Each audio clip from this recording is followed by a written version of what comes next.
Hi, Coach Jules here to talk to you a little bit about the idea of a cheat meal versus how we approach this concept when we use flexible dieting.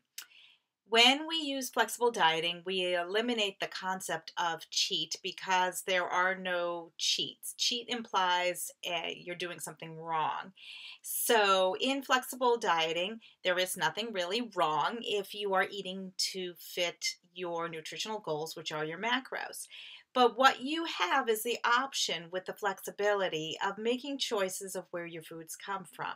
You have a foundation food guide. And the Foundation Food Guide is comprised of the different foods that are available to you out there in the whole wide world. And we focus in on the selection of the highest quality of nutritional value for your protein, carbohydrates, and fat choices. So, in your Foundation Food Guide, you'll notice that the majority of foods there are your least processed foods.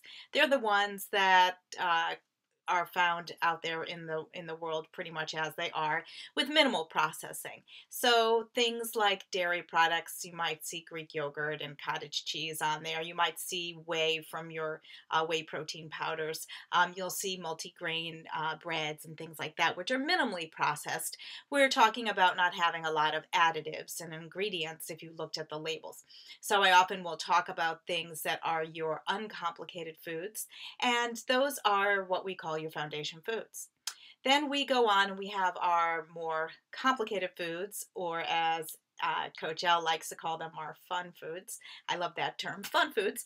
They're not necessarily cheats. They should be included in your life, but there are times where there are more opportunities to make those selections from other opportunities depending on your fitness goal.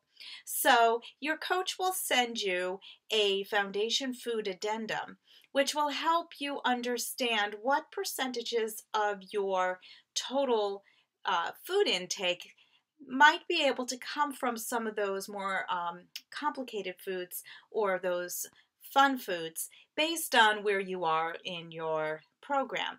So, for example, if you're a person that's just working on building your muscles and improving your overall fitness, you may be able to have 20 or 30% of your daily food come from your fun or complicated foods. So that you might be able to select creamer in your coffee, or you might decide you would like to have a more complicated food like a type of a cracker that might be higher in fat and salt and things like that, versus somebody who might be in preparation for an event or counting down to a show, that we might be dropping you down to 10% or less of your daily intake. So I hope this helps you understand the concept of cheat versus no cheat. We don't talk about cheat.